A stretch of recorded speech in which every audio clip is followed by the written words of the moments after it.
So please let me know if you guys have any questions from if or if else statements. The floor is open for the questions. Please let me know if there are any questions.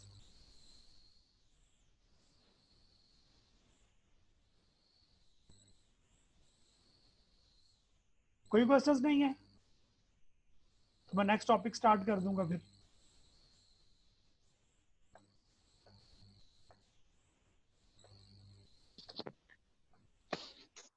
कोई questions हैं? अस्सलाम वालेकुम sir. जी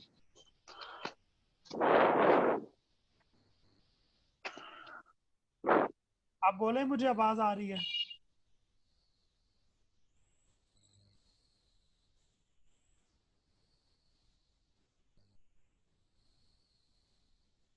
किसी का सवाल है जो topics हमने ऑलरेडी किए हैं उनमें से, या मैं नेक्स्ट टॉपिक पे जाऊं, ये मैं पूछ रहा हूं आपसे.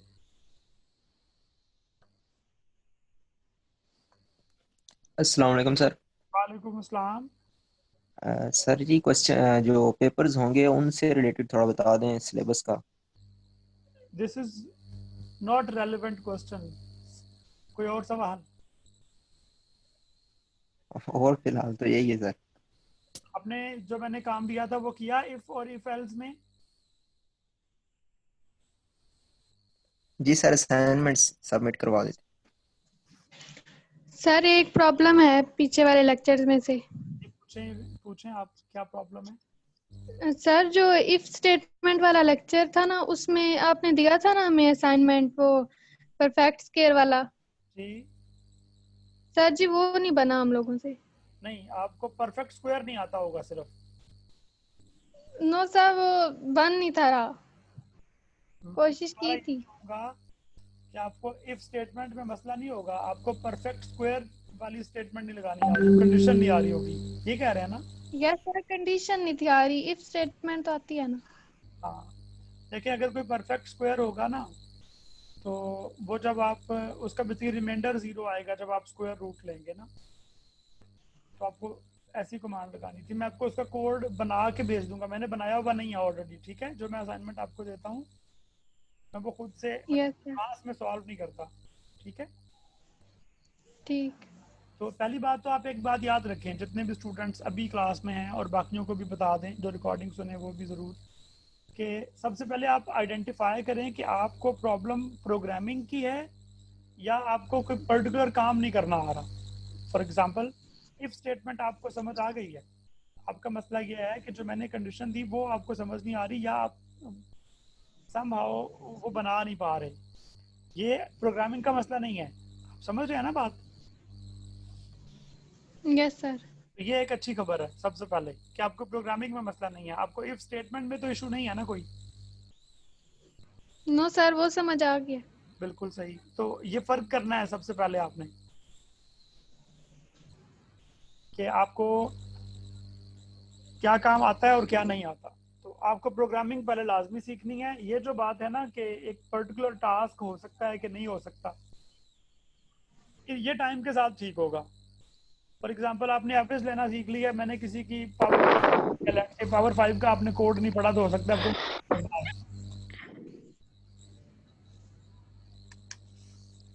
मेन टास्क का सिंटैक्स सीखना है. ठीक है, जो कि आपको अभी तक कम से कम जो हमने पढ़ा है उसमें मसला नहीं आ रहा. ये मतलब है ना इसका? यस सर, बाकी समझ आ गया. Thank you. आप लोगों के लिए टास्क छोड़ रहा हूँ.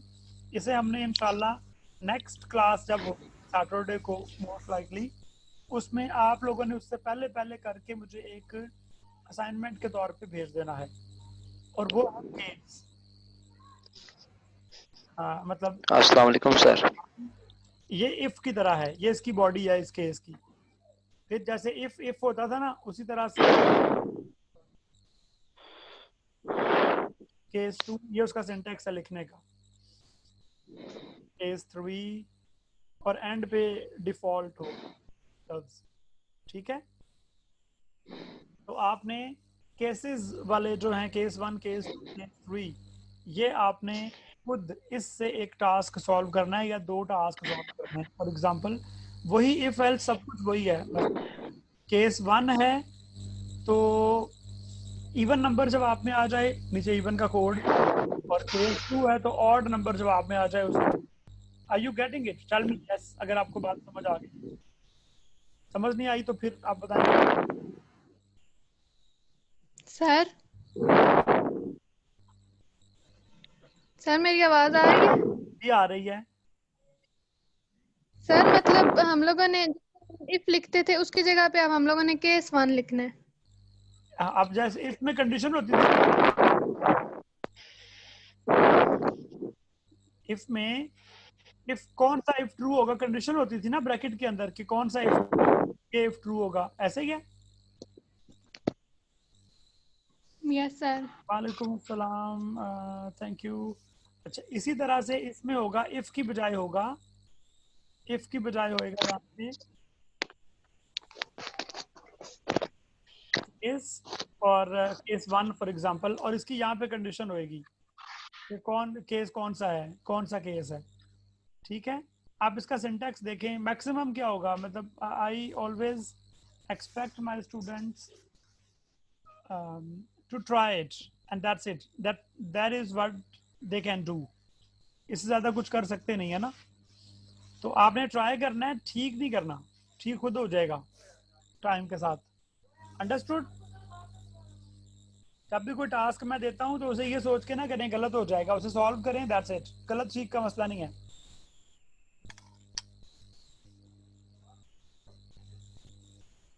सर केस 3 में क्या लिखना है हम लोगों ने?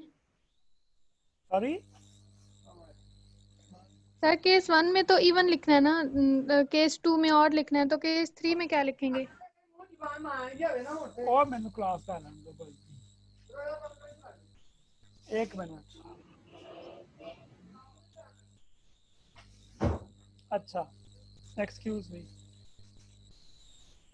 अच्छा अभी मैं दोबारा बता देता हूँ क्या करना है।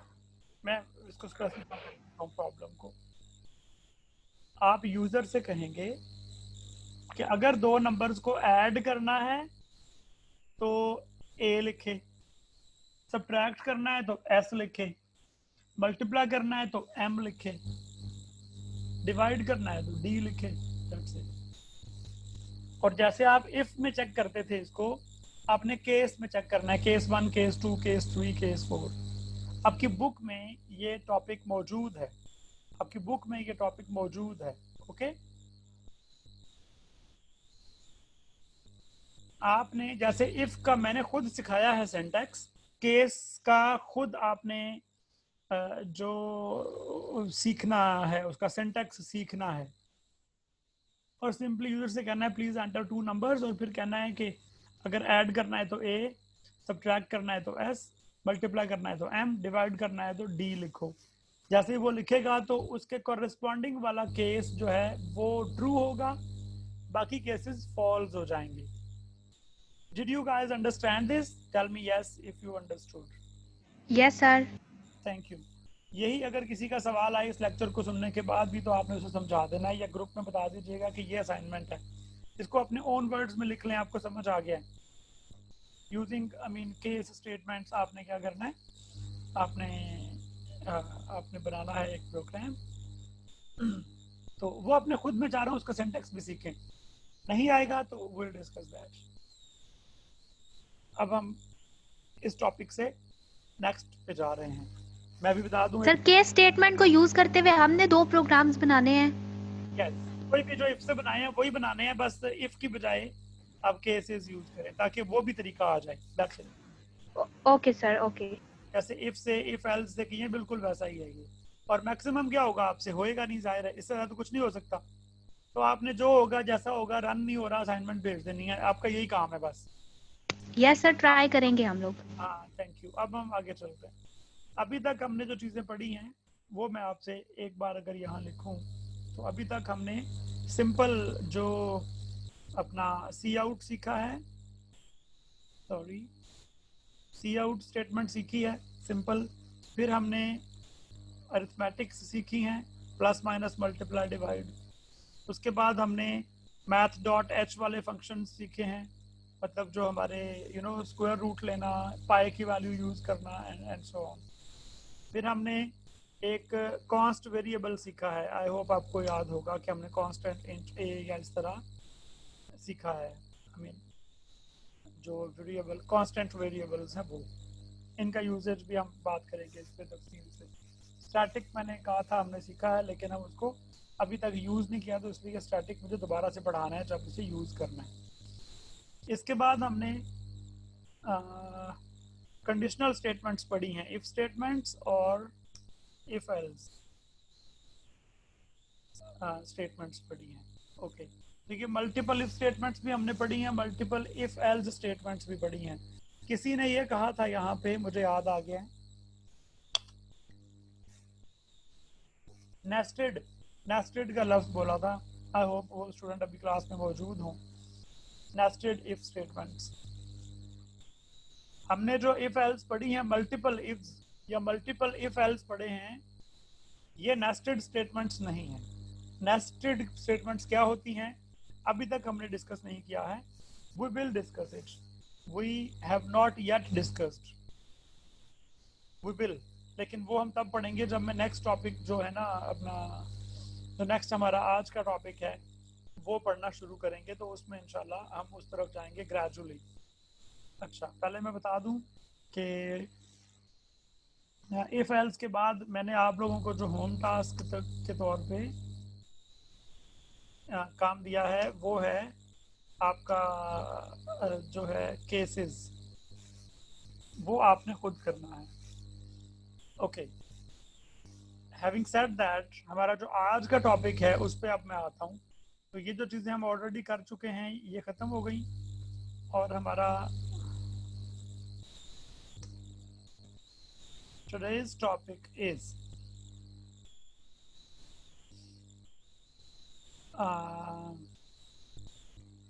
loops, और उसमें से भी हमारा है while loop. I would rather start with the for or what, while चलें, while से start करते हैं, while। ओके, जब मैं कह रहा हूँ कि लूप्स, तो लूप्स हैं बेसिकली टोटल तीन लूप्स हैं जो हम पढ़ते हैं, और वो क्या हैं? पहला है while, सॉरी, फिर है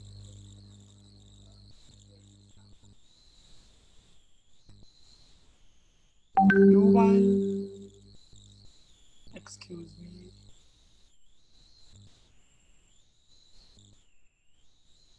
और उसके बाद है for।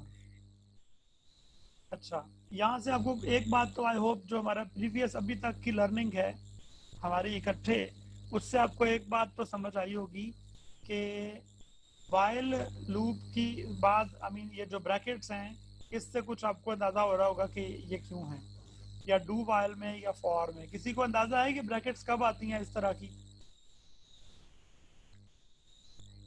आप लोगों से पूछ रहा हूँ, कोई माइक ऑन करके बता दे। No sir. सर ये कंडीशन के लिए होती है ना? Thank you, yes. इससे आपको अंदाजा होना चाहिए कि ये यहाँ पे कोई कंडीशन आनी होगी। ये मतलब एक अच्छी आदत है कि आपको जो प्रीवियस पढ़ा है आपने फॉर में यूज किया है तो कंडीशन आती थी, सॉरी इफ में आपने यूज किया है या इफ एल्स में यूज किया है।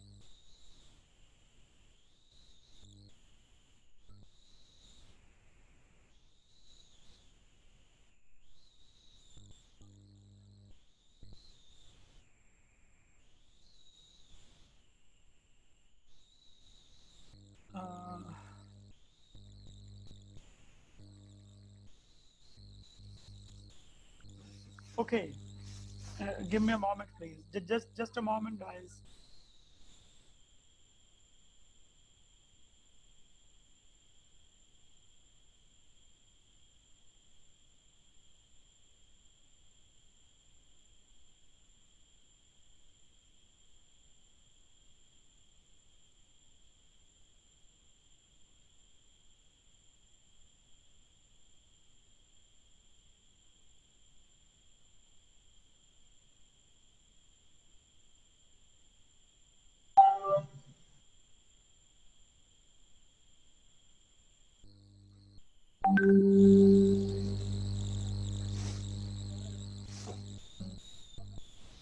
Okay, guys.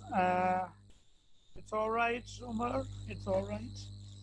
Let's start with this. तो ये ब्रैकेट जब भी आ जाएं तो आपको एक्सपेक्ट करना चाहिए कि यहाँ पे इनके दरमियान कोई कंडीशन आएगी, और जो भी कंडीशनल स्टेटमेंट्स होती हैं, हमने एक और चीज़ सीखी है बेसिकली, ये वो रूल्स हैं जो आपको किसी भी लैंग्वेज में, और मोस्ट स्पेसिफिकली आपको जैसे C++ हम पढ़ रहे हैं तो उसमें हमें पता होना चाहिए conditional statement is always followed by a body, and that body is enclosed between these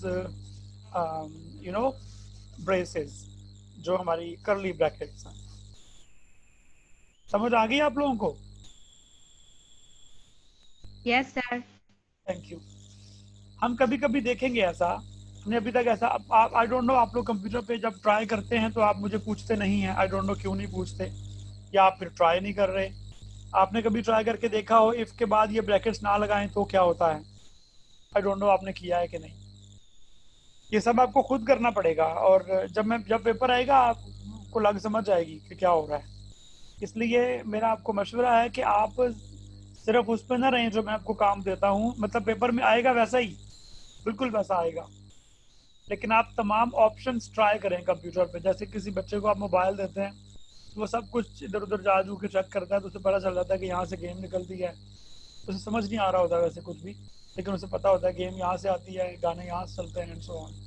तो आप मुख्तलिफ कंपाइलर में मुख्तलिफ चीज़ें करके देखें, वैसा ना करके देखें जैसा मैं कहता हूँ, और फिर एरर चेक करें कौन सी आती है, या चेक करें क्या एग्जीक्यूट हो जाता है प्रोग्राम। इससे आपको बेसिकली, आपको अगर ये लैंग्वेज सीखनी है, जैसे कोई भी जुबान सीखनी होती है, तो आपको उसको बार बार ट्राई करना पड़ता है। जब आप बार बार मुख्तलिफ कॉम्बिनेशन ट्राई करते हो तो आपको समझ आता है कि ये मुमकिन नहीं है और ये मुमकिन है। अंडरस्टूड? यस सर, एरर आता है। Thank you. चेक करना, दोबारा बताना मुझे।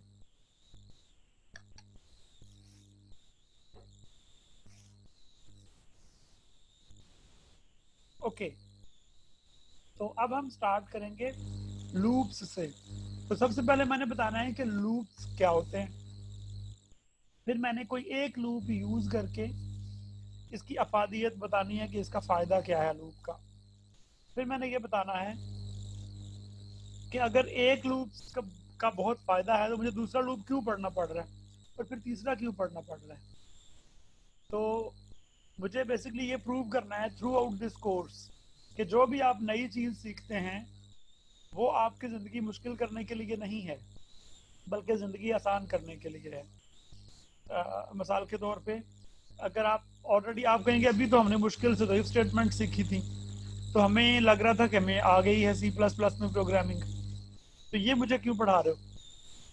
तो मुझे आपको ये बताना है कि अगर आपको लूप्स नहीं आते तो आप C++ में अच्छे तरीके से काम नहीं कर पाएंगे, और अगर लूप्स आते हैं तो ऐसे कौन से काम हैं जो आप बहुत आसानी से कर लेंगे। बेसिकली कोई भी चीज़ लर्निंग का यही मोटिवेशन होनी चाहिए ना उसके पीछे।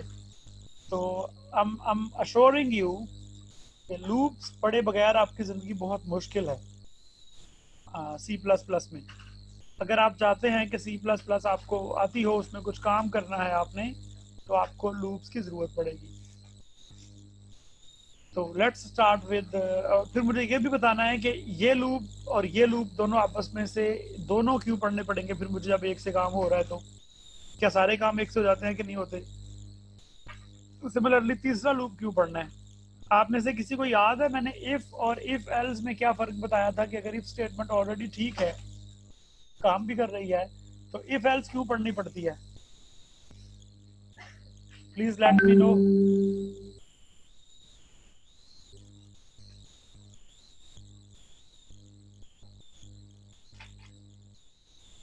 आप में से कोई मुझे जवाब दे इस सवाल का।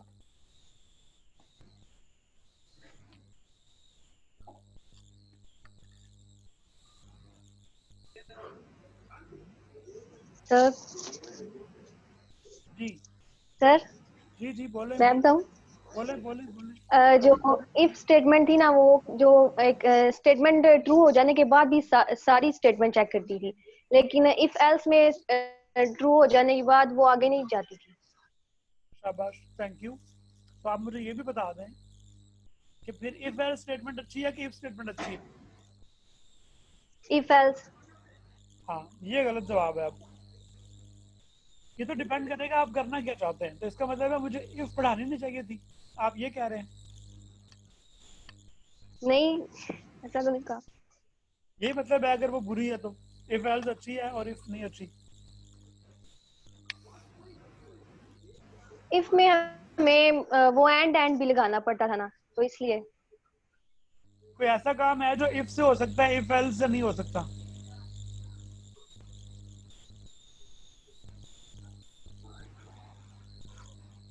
मैं बताता हूँ। Thank you. देखें, अगर आप जैसे मैं ईमेल यूज करता हूँ, तो अगर मेरा ईमेल एड्रेस कोई ठीक एंटर कर दे तो क्या वो पासवर्ड पूछे ही ना उससे? एक इफ ट्रू हो जाए दूसरे पे जाए ही ना, एल्स पे ना जाए। मतलब मैं बात कर रहा हूँ कि ये होता है ना, इफ एल्स में ये होता है कि एक ट्रू हो गया तो आगे नहीं जाना।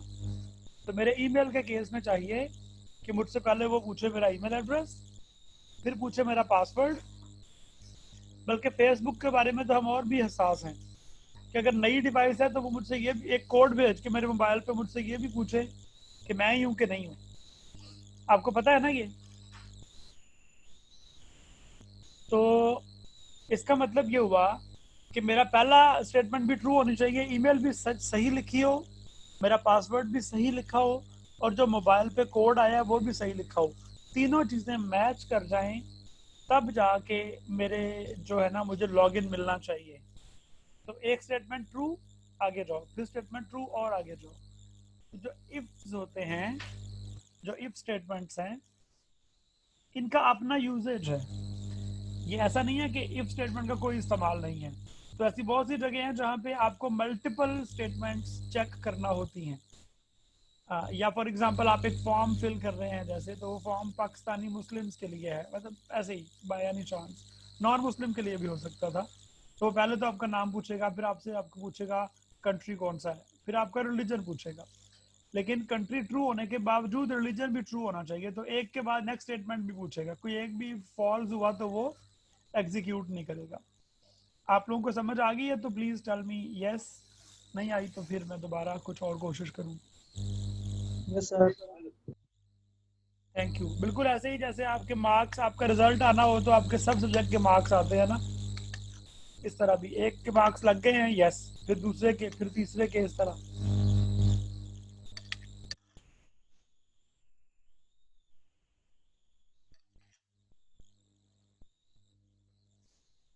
ओके, तो ये टेबल गंदा है इधर, ये कौन क्रिएट कर दी थी, इसको प्लीज कर दें सेट। हाँ, थैंक यू। ओके, तो अब हम आगे बढ़ते हैं। अब मैंने बेसिकली सिर्फ ये बताना था कि अगर इफ पढ़ रहे हैं तो आपको उसकी भी लॉजिक पता होना चाहिए कि इफ पढ़ना ही क्यों है। जहाँ मैंने इफ पढ़ाया है वहां मैंने उसकी लॉजिक बताई थी कि इफ पढ़े बगैर आपकी जिंदगी में as a programmer in C++, अगर आपको इफ स्टेटमेंट ना आती हो तो आप क्या काम नहीं कर सकते थे, इसलिए आपने इफ स्टेटमेंट पढ़ी। फिर मैंने इफ एल्स स्टेटमेंट पढ़ाई तो मैंने उसकी मोटिवेशन भी बताई थी कि अगर आपको इफ एल्स स्टेटमेंट जो है वो ना आती हो तो आपको क्या नुकसान हो रहा होगा, हमने उस पर बात की। तो ये बेसिकली मैं समझाना चाह रहा हूँ कि जो भी आप नेक्स्ट टॉपिक पढ़ते हैं कोई, तो आपको उसकी लॉजिक, उसकी एक मोटिवेशन पता होनी चाहिए कि ये ना पढ़ने से क्या हो रहा था और इसके पढ़ने से क्या हो जाएगा।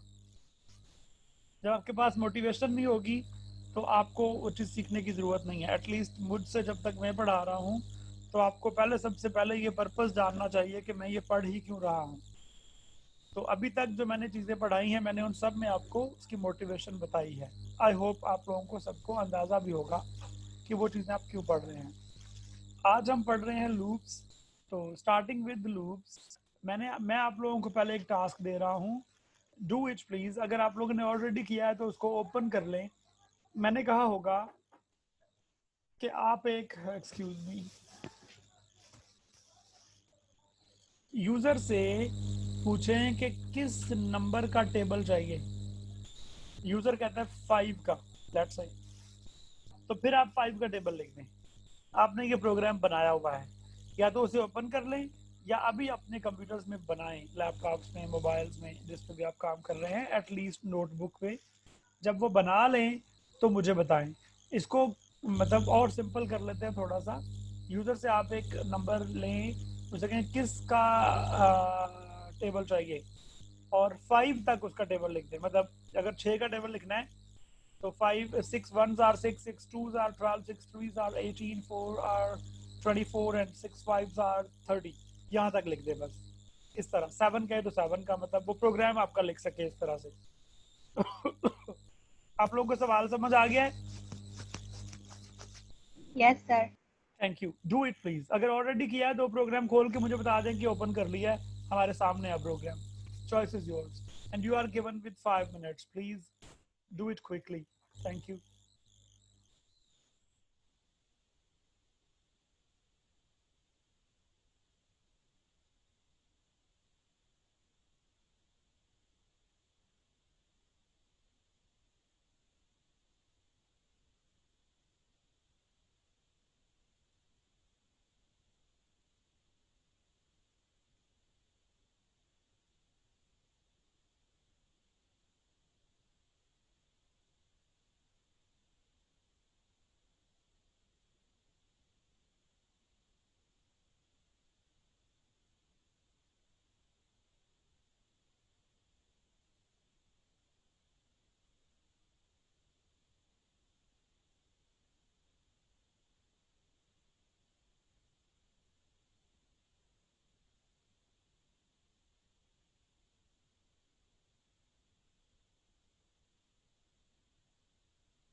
Sir I have done.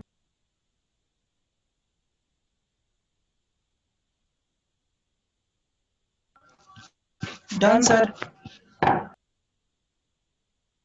Thank you very much, that's great. आप लोगों ने, जिन्होंने, अगर मैं कहूँ कि 10 तक टेबल लिख दो तो आपको और टाइम लगेगा अभी, है ना?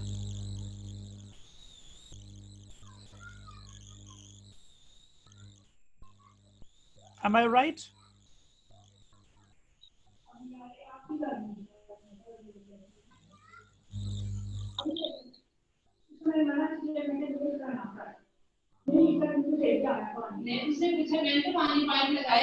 कर देंगे, अनलेस कि आपने मुझसे बात करनी हो ना, उसके अलावा बंद रखें। Thank you. ओके, अब मैं कंपाइलर खोल रहा हूँ और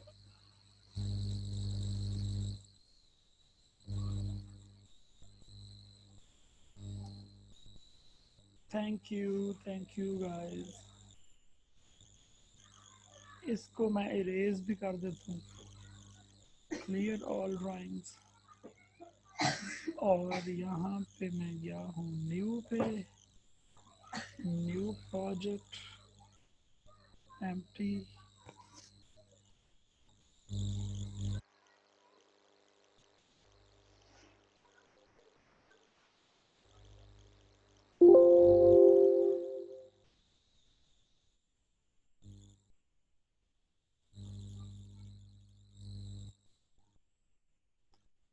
ओके, तो there you go, we are ready. हम लिखते थे इधर using name space std। Iostream भी था ना इसमें? Yes, sir. Hash include IO stream.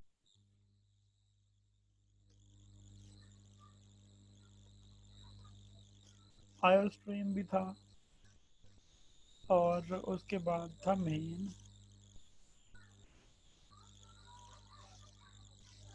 यहाँ पे मैंने लिखा इंटीजर लिया टी फॉर टेबल और उसके बाद मैंने एक वेरिएबल लिया LIM फॉर लिमिट। ओके, और यहाँ मैंने कहा सी इन लेना है मैंने T और सी इन लेना है मैंने लिमिट। हर सी इन से पहले क्या होता है? सी आउट। सी आउट। मैंने कहा कि please enter the number of which table you want \n। और फिर मैंने कहा कि इस सीन से पहले भी एक सी आउट हो, सॉरी हर सीन से पहले एक सी आउट होता है। Okay, C out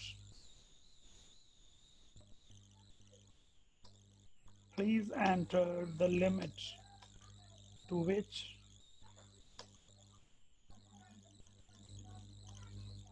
you want the table of, क्योंकि टी में उसकी वैल्यू आ चुकी होगी, तो द टेबल ऑफ 5 या टेबल ऑफ 6 जो आप लिखना चाहते हैं टी। ओके, \n और ये ख़त्म कर दिया हमने। अच्छा जी, उसके बाद हमने क्या करना है? फिर हमें यहाँ पे लिखना पड़ेगा सी आउट5t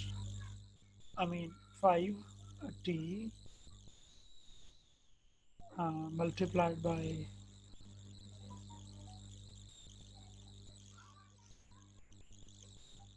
ones। ओके, अच्छा इसको मैंने किया 1, फिर मैंने किया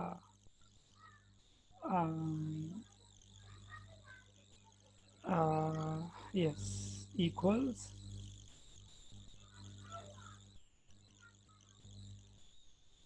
t multiplied by 1। ऐसे लिखा होगा आप लोगों ने। Please tell me yes if you have done like this. Sir ये जो 1 है स्टैटिक के बाद, ये स्टैटिक के साथ ही आएगा क्योंकि हमने एज इट इज इसको करवाना है ना सी आउट। हाँ सही कह रहे हैं आप, इधर तो 1 ही चाहिए।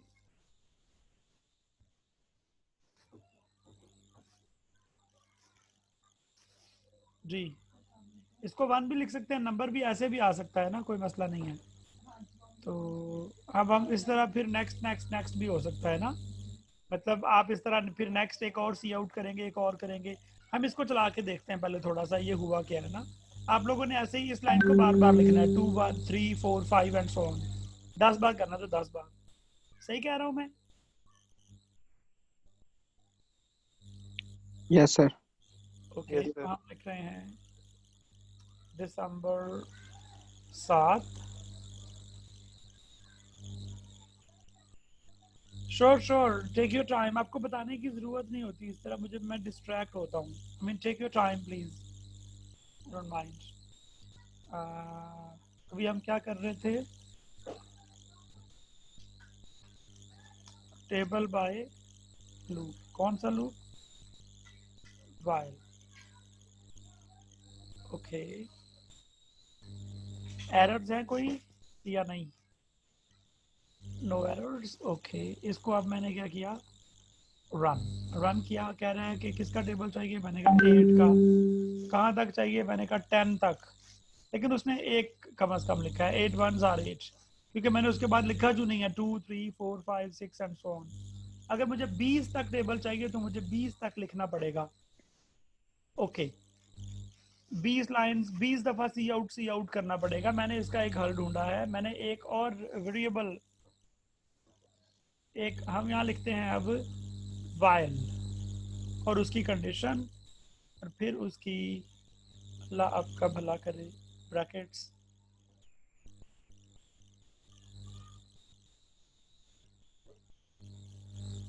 ये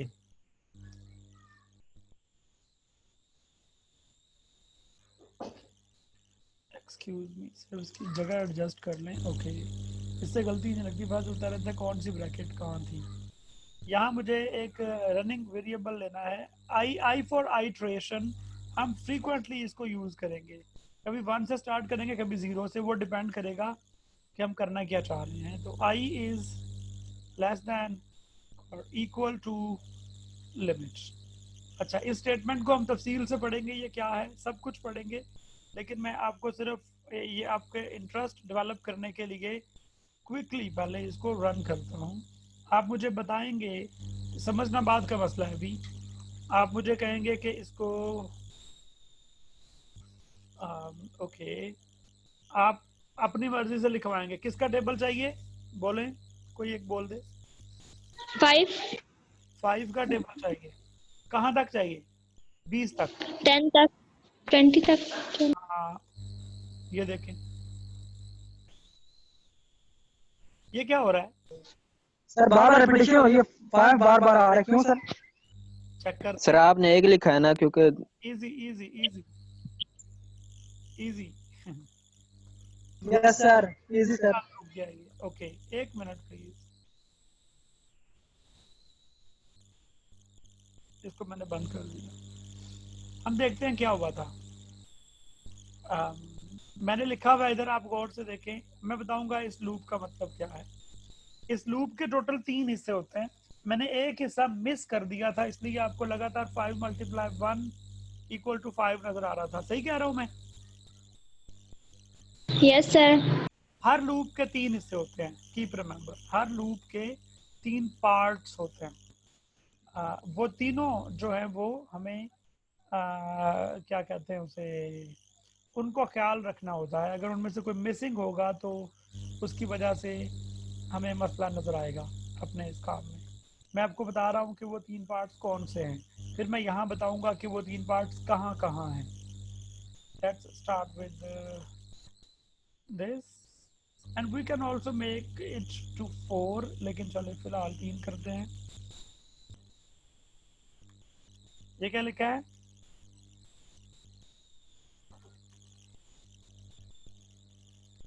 बोल भी दिया करें।